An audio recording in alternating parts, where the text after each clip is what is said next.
મોહરમ અને આગામી રથયાત્રાને લઈને અમરેલી જિલ્લા પોલીસ તંત્ર એલર્ટ મોડમાં જોવા મળી રહ્યું છે. મોહરમને હવે માત્ર 2 દિવસ બાકી રહ્યા છે, ત્યારે અમરેલી જિલ્લા પોલીસ વડા સંજય ખરાત અને સાવરકુંડલા ડિવિઝનના ડીવાયએસપી વિરલ ચંદનની અધ્યક્ષતામાં સાવરકુંડલામાં શાંતિ સમિતિની બેઠક યોજાઈ હતી.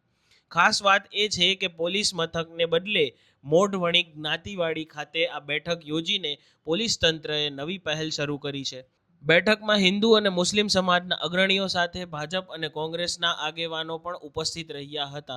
પોલીસ તંત્રએ તમામ તહેવારો શાંતિ, ભાઈચારા અને કોમી એકતાના ભાવથી ઉજવવા અપીલ કરી હતી. ઉપસ્થિત આગેવાનોએ પણ પોલીસની આ પહેલને વધાવી લીધી હતી. આ દરમિયાન અમરેલીના એસપી સંજય ખરાતનું હિન્દુ અને મુસ્લિમ સમાજના આગેવાનોએ શાલ અને પુષ્પગુચ્છ આપી સ્વાગત કર્યું હતું. પોલીસ દ્વારા તહેવારો દરમિયાન પૂરતી સુરક્ષા વ્યવસ્થા ગોઠવવામાં આવી હોવાનું પણ જણાવાયું હતું. સાથે જ સોશિયલ મીડિયા પર ખાસ નજર રાખવા માટે અલગ નેટવર્ક કાર્યરત કરવામાં આવ્યું હોવાના એસપી સંજય ખરાતે જણાવ્યું હતું. પોલીસ તંત્રએ લોકોને અફવાઓથી દૂર રહી શાંતિપૂર્ણ માહોલમાં તહેવારોની ઉજવણી કરવા અપીલ કરી હતી. વધુ આવા અપડેટ માટે તમારા સ્વમાનને લાઇક, શેર અને સબસ્ક્રાઇબ કરવાનું ભૂલતા નહીં. નમસ્કાર.